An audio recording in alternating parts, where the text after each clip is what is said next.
Hi, and welcome to Conversations with B'nai B'rith. I'm CEO Dan Mariaschin. Today, we're tackling a topic that affects us all, how we prepare for disasters and protect those most vulnerable, especially older adults. From wildfires to earthquakes, emergencies can strike at any moment. And having a plan in place can mean the difference between safety and catastrophe. My guest today, Cameron Barrett, has spent her entire career helping communities do just that. But before we get into today's conversation, a quick reminder, if you enjoy this program, subscribe to Conversations with B'nai B'rith wherever you get your podcasts and leave us a rating. You can also subscribe to our YouTube channel and follow us on Facebook to stay updated with all of our latest content. B'nai B'rith has long been a respected voice on issues affecting older adults, from housing and aging in place to Social Security, Medicare, and fraud prevention. Through our Center for Senior Services, CSS, we advocate for seniors on Capitol Hill and provide critical resources, including our annual conference on senior housing, managers and service coordinators meeting, and virtual spring training, as well as national programming for our residents on a variety of topics, including emergency preparedness. Disasters, wildfires, hurricanes, power outages, and even global pandemics can be especially devastating for older adults. And that's why we've partnered with experts like Cameron Barrett of MySafe LA, a nonprofit dedicated to fire prevention and disaster readiness. Cameron has helped educate our housing network on how to prepare for emergencies, ensuring that seniors have the tools to stay safe. As co-founder of MySafe LA and the California Fire Prevention Organization, Cameron Barrett leads efforts to educate communities on fire safety and disaster preparedness. She produces award-winning podcasts, films, PSAs, and interactive training, reaching both the public and first responders. With a background in journalism and documentary filmmaking, she uses storytelling to turn preparedness into action. Trained at Northwestern and at Brown University, her work has earned more than 100 industry awards, reflecting her deep commitment to public safety. Today, we'll talk about the recent fires in the Los Angeles area, the mission of MySafe LA, and how individuals, especially older adults, can take steps to better prepare for emergencies. In our conversations, I'll also be talking about Cameron's work with B'nai B'rith's Center for Senior Services, including her presentations at our training meetings, such as sessions in Los Angeles in 2018 and 2024, and her work with residents at our sponsored Golden Years Apartments senior housing community. B'nai B'rith is the largest national Jewish sponsor of non-sectarian, federally subsidized housing for older adults in the United States. With 27 communities, we provide affordable housing to more than 5,000 seniors. In partnership with the Department of Housing and Urban Development, we help ensure that older adults with limited incomes have access to safe, stable housing. We take great pride in our leadership on senior advocacy, housing, and aging issues, all critical areas as we discuss how to protect and support older adults. Cameron, welcome. Happy to have you here today. Thank you so much for having me, Dan. I'm really excited. Well, unfortunately, at the beginning of the year, wildfires devastated Los Angeles and gripped our attention for weeks, destroying neighborhoods and leaving widespread destruction. Walk us through how these fires started and what made them spread so quickly. Yeah, these fires were something. They surprised no one and they surprised everyone. I think that's the best way for me to sum it up. It started with what the National Weather Service called a particularly dangerous situation. It's a relatively new term that they're using, and that mostly has to do with climate change, and it has to do with the fact that our disasters, natural disasters, are coming more and more frequently. They're more and more destructive. And this PDS, or particularly dangerous situation, was occurring in Los Angeles at the very beginning of January. I think it started on the 6th of January. And that meant that there were winds coming in. Now, we know Santa Ana winds here. They come out of the desert and they come sweeping in a northwesterly direction and kind of just take out whole sections of the coastal areas in Southern California. We know them. We get ready for them. The reason why this was particularly dangerous was it was mixed with a rarer type of wind called a mountain wave that was coming down off the San Gabriels and the Santa Monica Mountains, and it was beginning to swirl. And so where a very heavy Santa Ana wind going maybe 60 miles an hour was now being pushed by the mountain wave, and we had gusts of upwards of 100 miles an hour. And your listeners who live in hurricane country know what that means. That's a lot more than a Category 1 hurricane, isn't it? And so these were coming in, and we know winds, but what had happened in 2025, in January 2025, is we hadn't had the rains that we try to depend on, that usually come in end of November and then continue through December. So our vegetation was bone dry, and we'd had a couple of wet winters a few years ago. And so we'd had a lot of vegetation. Now it's bone dry. We haven't had a decent rain since April. And this combination of winds had come through. And there was a small fire in the Palisades that had been knocked down on the 1st of January. And eyewitness accounts say they saw that the exact place where that had been knocked down reignite. So this could have been a reignition event in the Palisades. The thing that's remarkable about what happened on the 7th of January was winds, dry vegetation, and a fire takes off in the Palisades. At the same time, a fire takes off up in the hills of Altadena, which is near Pasadena. It's northeast of Los Angeles, about 30 miles away, 40 miles away.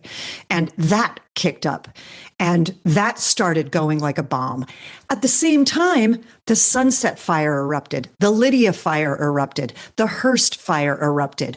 All of these fires had evacuations and people at risk. So we had 2 massive fires that we've all heard about, but then we had 3 littler ones that were burning at the same time. Basically, the county of Los Angeles was on fire.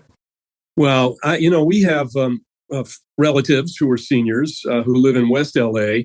And of course, immediately we made phone calls, and I'm sure so many others who have relatives out there. And really, it was deeply concerning. It's one thing to watch on the news. We know this. We know that California has wildfires.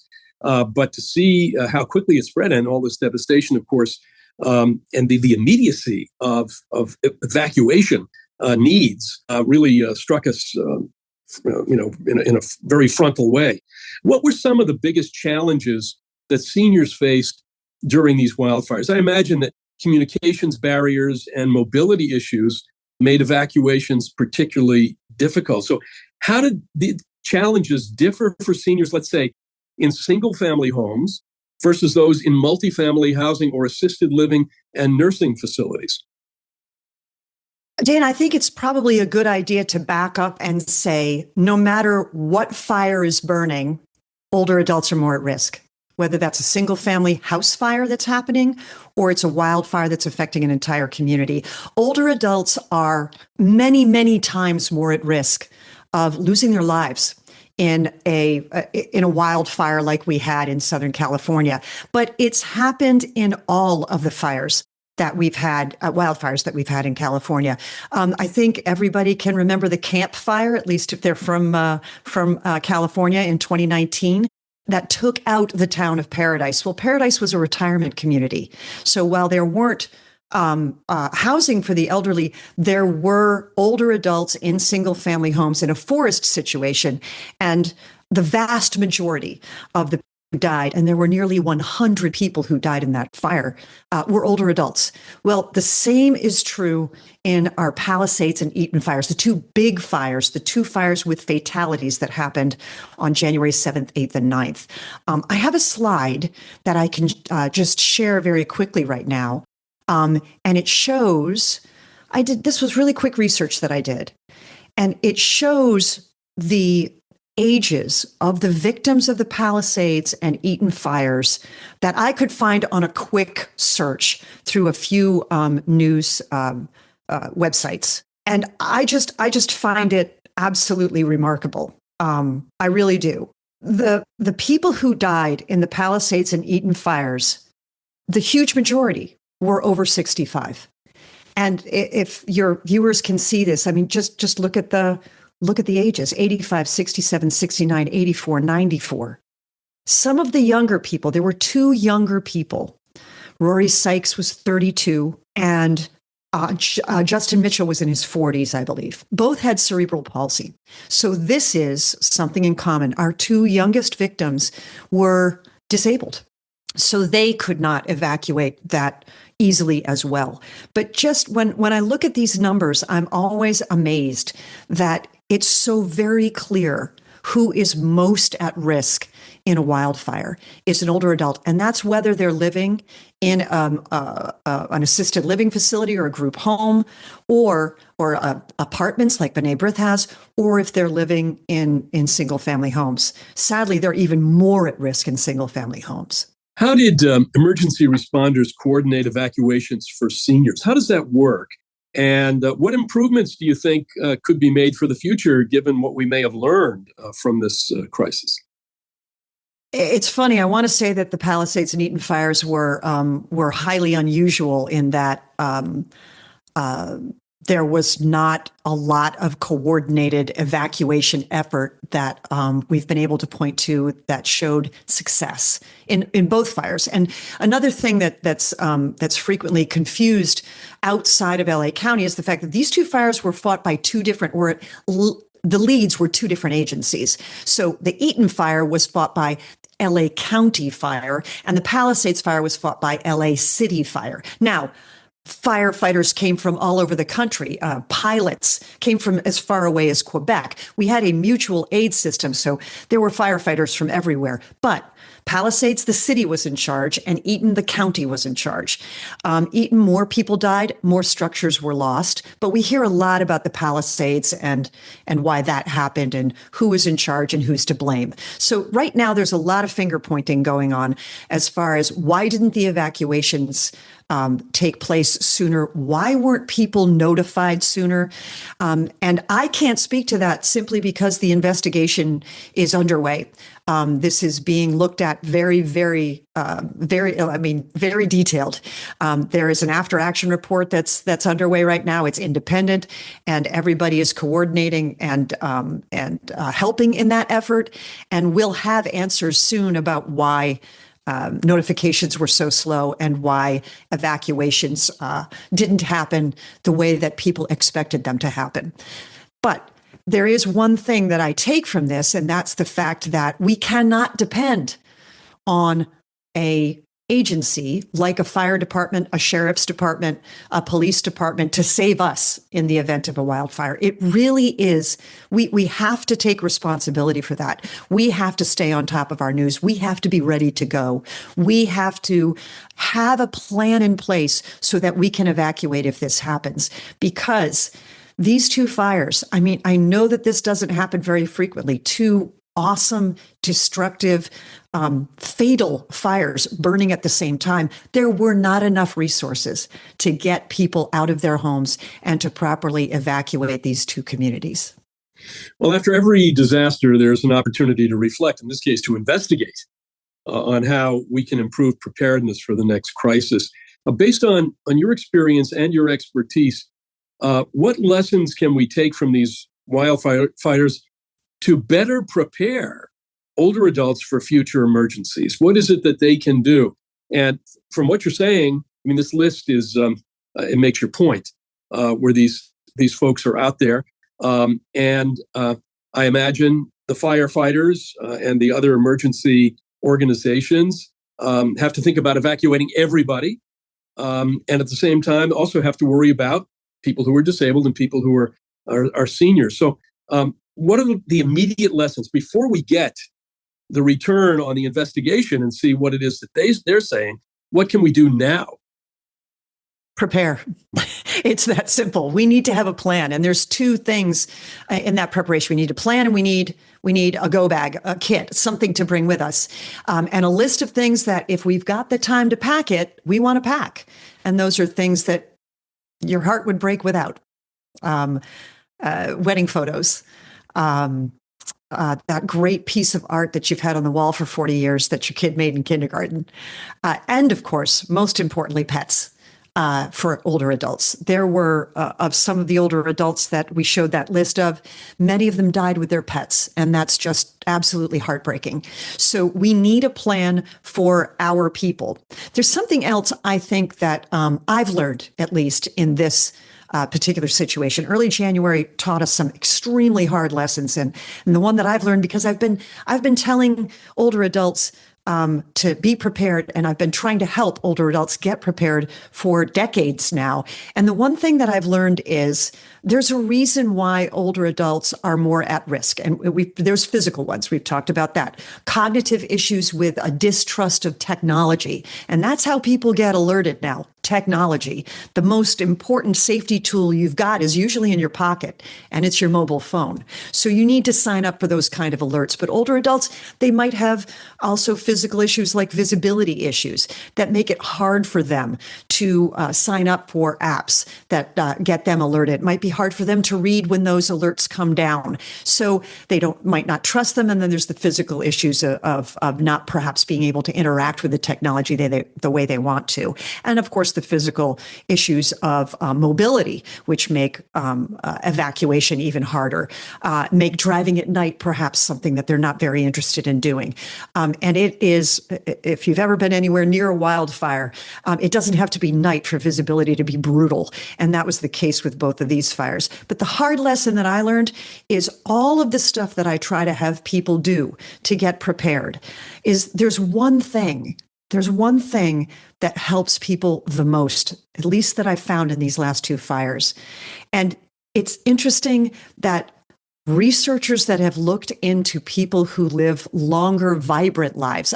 I'm sure that, Dan, you've heard about the blue zones and all the research that's been done with the blue zones. I mean, there's been a Netflix series and there's been a cookbook and all kinds of stuff on blue zones. It's Icaria, Greece, Sardinia, Italy, Okinawa, Japan, and Loma Linda, California are the four places that they looked at.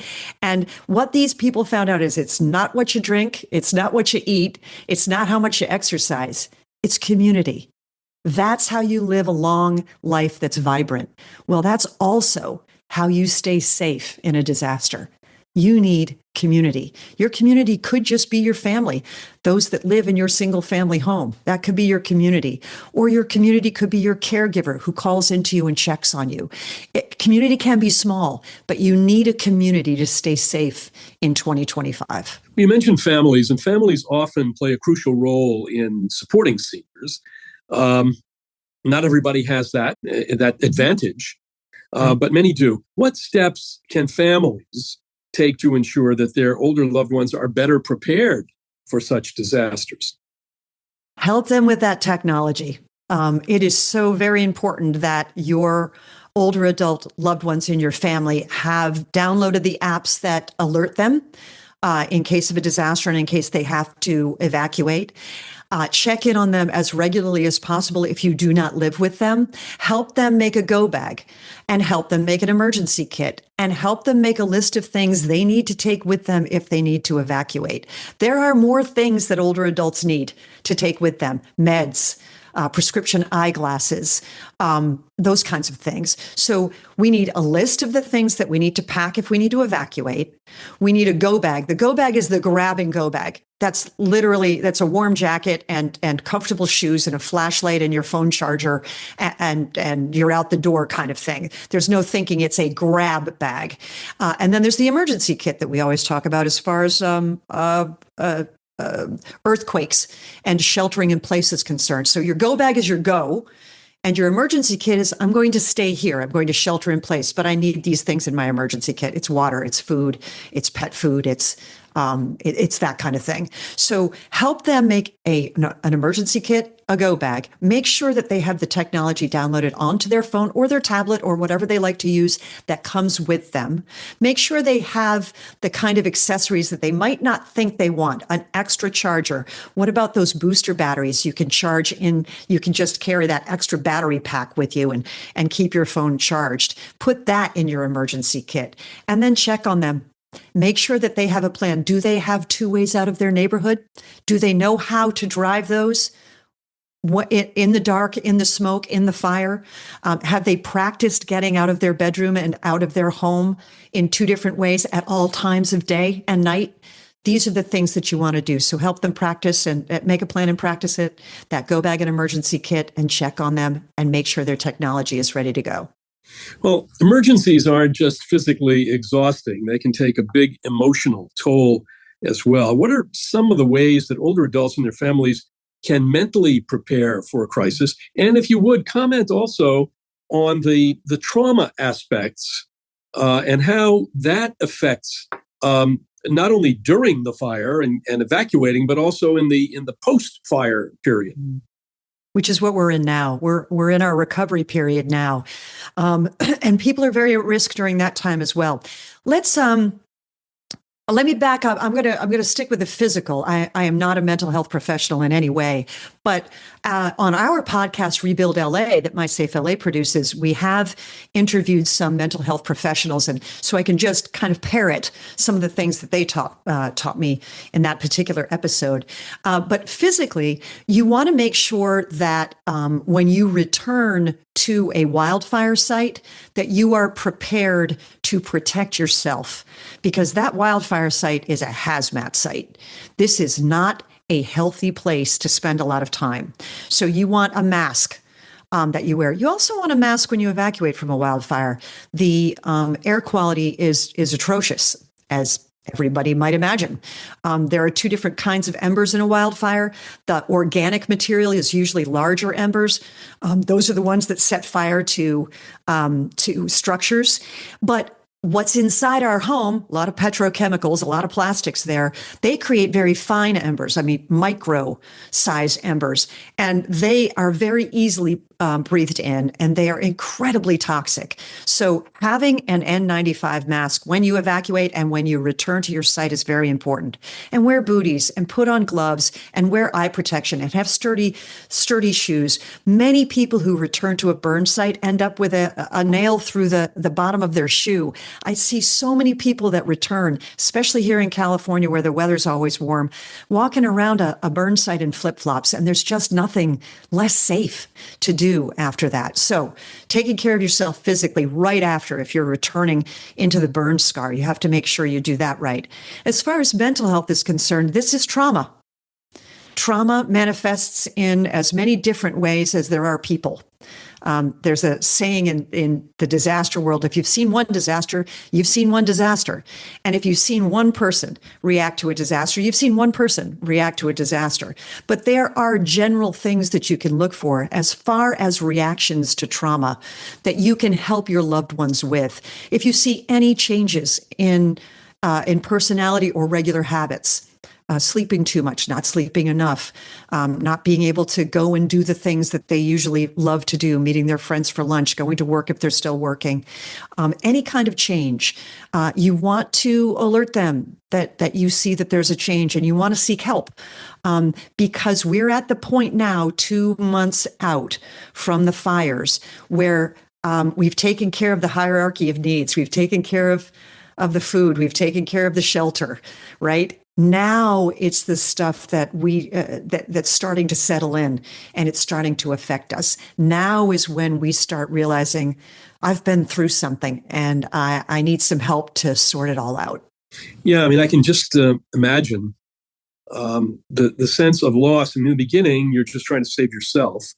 But the sense of loss that comes in the subsequent weeks, when you think, in many cases, folks have saved to have their homes, their possessions, also their sense of normalcy, that you can live every day pretty much the same way, and then to have this affect you in such a powerful way, I'm sure that this lingers months and years after the fire has gone out.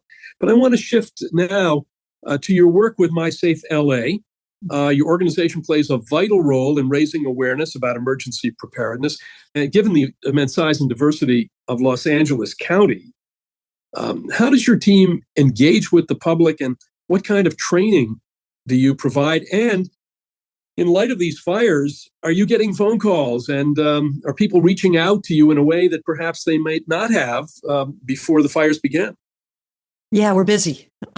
We're really busy. Yeah, so MySafe LA does a lot of things. We wear a lot of hats because disaster preparedness and emergency response are it's a larger it's a larger space than I ever thought it was when we started this. We were working alongside the Los Angeles Fire Department, doing some training for them because of our background in media, and we realized that the Los Angeles City Fire Department really didn't have a very robust public education outreach. First of all, of course, they wanted to start with kids. And so we started with kids, but we very, very quickly moved into adults and older adults because there wasn't there wasn't a mechanism that was teaching people how to prepare for disasters and respond in emergencies. There were some that were out there, but they weren't very, very specific to Los Angeles. And we found that one of the ways that we were successful in our outreach, and at that time it was mostly in person and then online media that we were pushing out to the public, is that we would hyper localize these safety messages.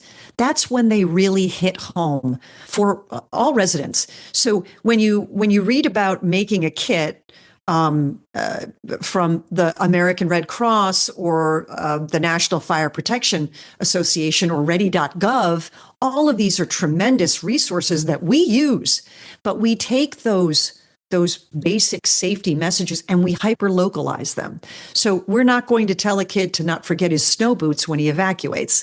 That's not going to work, right? We're not going to tell an older adult to make sure to have their ice chipper in their car when they evacuate. So hyper localizing these kinds of messages made them hit home and made them seem more relevant to the people that we were talking to.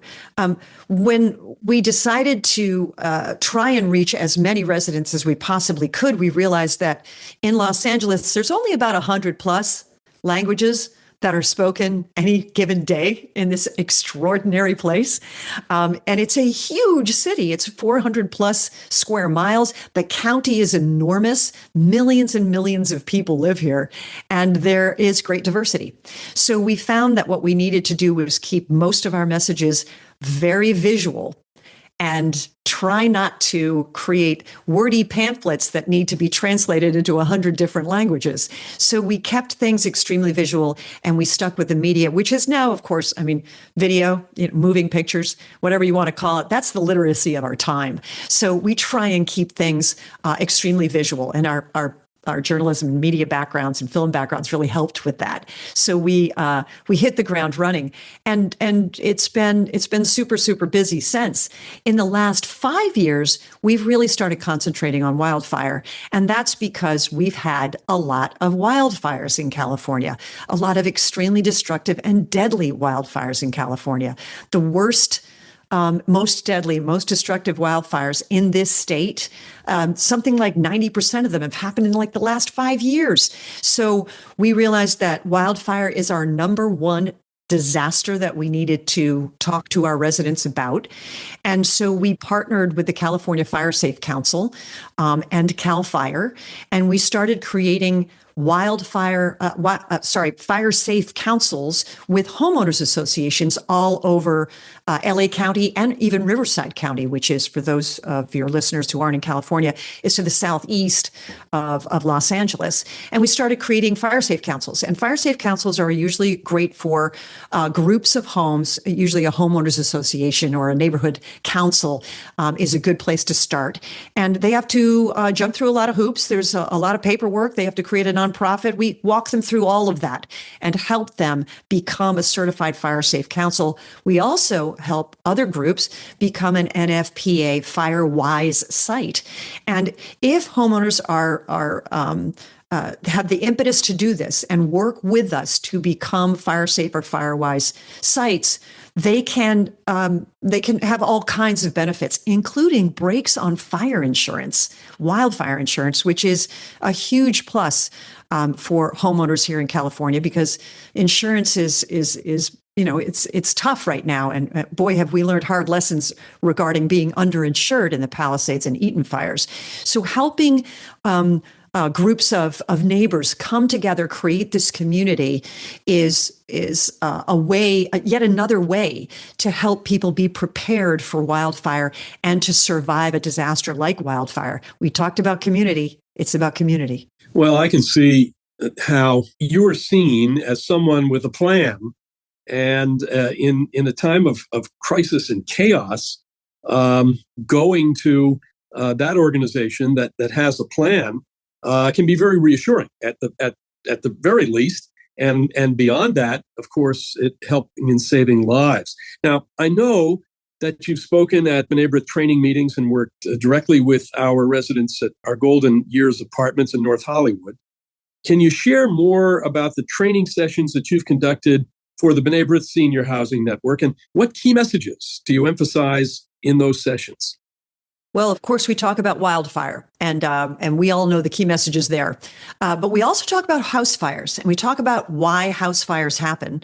And then we try and share some very basic information about how to make sure that you are going to survive a house fire or evacuate in time. So we tell people about smoke alarms. Now, in your facilities, in your older adult, your Golden Year facility that I just presented at in North Hollywood, it's telling them about smoke alarms is great, but your people take care of their residents so beautifully. And, the smoke alarms are all taken care of. They're all wired into the system and everything like that. But we do explain to everyone that, every smoke alarm has a battery backup that needs to be changed regularly. And of course, in your facilities, people are taken care of that way. We tell everybody that they need a fire extinguisher, and it needs to be kept near their kitchen, because the number one cause of house fires is cooking. And then we explain what to do with a grease fire. And we show them some pretty compelling video about what happens when you pour water on a grease fire, which is the exact opposite thing that you want to have happen. All you do is make the fire grow and spread it. So we talk about using a pot lid to carefully slide over the fire that's in that greasy pan, or baking soda. It's not just for baking.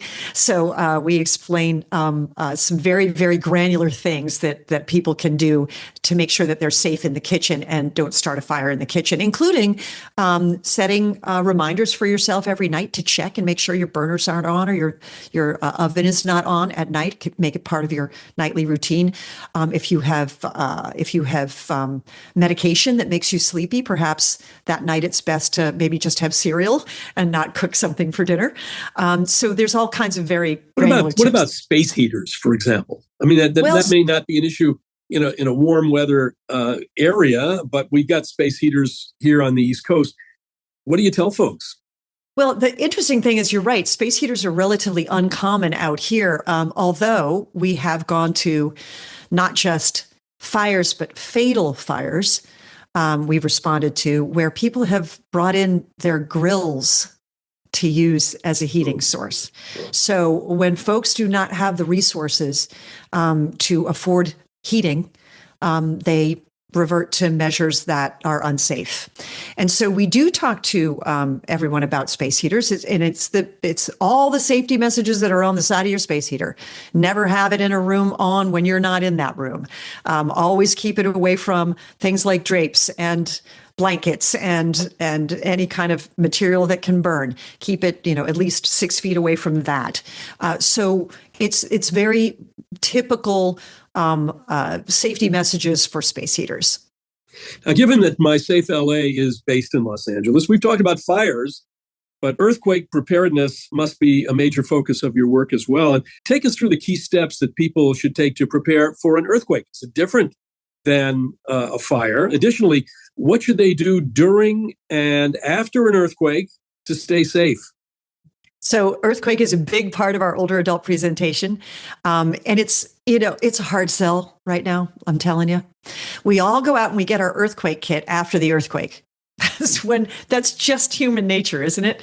And so everybody's preparing for wildfire right now. But it's a hard sell to get them to prepare for earthquake, because and I feel like I better knock on something. I will. It's been a while since we've had a big earthquake out here. We have little ones all the time, all day long, but it's been a long time since we've had one worthy of note. So The neat thing about it is if you're prepared for a wildfire, you've done a lot of stuff that's also good for earthquake. That's the good news. And it's that emergency kit and that go bag. But we spend a lot of time, and again, show some compelling video for people on what to do when the earthquake happens. And this is so very important. It's drop, cover, and hold on. People think I'll stand in the frame of a doorway. Not unless you want the door to slam your fingers, and now you've got broken fingers in the aftermath of an earthquake. You have to get under something. You have to drop down, get under something, and hold on to that something and protect yourself. And we also teach specific to older adults, if you can't get down, if you can't get up, don't get down. So, for example, if you use a walker, and it's one of the walkers that you can sit on, or you're in a wheelchair, it's lock, cover, and hold on. So you lock your wheels and cover your head and hold on. We teach people that if they have their canes and they can get down, make sure that cane comes down with you so that you can have that assistance when you get back up. So immediately, do not run, do not go outside. Drop, cover, and hold on. And then we teach people what to do if they're driving, for example. Congratulations, you're in one of the safest places you can be if you're driving. You've already got something covering your head, which is terrific. But you don't want to keep driving. You want to pull over to the side of the road, not under anything like an overpass or a tree, and wait it out, turn on the radio, monitor what's going on. If you feel as though it's safe to continue to drive, then you have to drive, but be very careful because we saw this in the Loma Linda earthquake. The Loma Linda earthquake in '89. That people literally tumbled off bridges driving forward. So you have to be very careful and make sure of what you're driving into, and never drive over downed power lines. So there's a lot of very specific tips that we give to people regarding earthquake. Well, given your experience in developing educational content and your background is in media, do you think that the media plays a strong enough role in promoting emergency preparedness? And what more could be done to get these messages out effectively? You are doing that with MySafe LA. What about the media writ large? That's a tough one. It's funny. I think about the media these days because, I used to be in news about 100 years ago. I was a broadcast journalist. And back then, the media was the news media, or it was the entertainment media. But today, in 2025, we're all the media. Every single one of us. We're making media right now. You and I, Dan. We're making broadcast-worthy media. And we are broadcasting it to the world on podcast platforms and on YouTube. So we're all the media. So my suggestion is that we all learn these safety lessons and continue to amplify them in every way we can, whether that's at our church group or that's on our YouTube channel or that's on our Instagram feed. Can the traditional news media do more? I think they do, but again, it's very reactive. What do you need in that earthquake shelter-in-place kit? Well, they do that after the earthquake. So, or they do that on the one day that's been set aside to remind people, like the great shakeout that happens every year in October. So, I think we shouldn't depend on the traditional news media to get the word out there. It should be us because we are all the media now. Well, MySafe LA is dedicated to fire prevention and disaster preparedness, providing life-saving education to communities across the greater Los Angeles area. And you can learn more at mysafela.org. Cameron, thank you for your expertise and for your making emergency preparedness more accessible. My takeaway, among many others, is to get that go bag ready for us in our apartment. So that's going to be one of my first objectives over the weekend. Your work is helping communities, especially older adults, stay safer and better prepared. And we appreciate your continued collaboration with B'nai B'rith and look forward to working together more. Wishing you continued success. It was such a pleasure, Dan. Thank you so much for having me. Well, that's it for today's episode of Conversations with B'nai B'rith. A big thank you to Cameron Barrett of MySafe LA for her expertise and dedication to keeping communities, especially seniors, safe. And to you, our listeners, thank you for tuning in. Remember, the conversation doesn't end here. Share this episode with others, post about it on social media, or leave us a comment or a rating. And to stay updated, follow or subscribe to Conversations with B'nai B'rith wherever you get your podcasts. And be sure to subscribe to our YouTube channel, like us on Facebook for more great content. We'll be back soon with more important discussions on Jewish history, culture, and issues that matter most to our community and beyond. Until then, for my guest, Cameron Barrett, this is your host, Dan Mariaschin. Take care, everyone.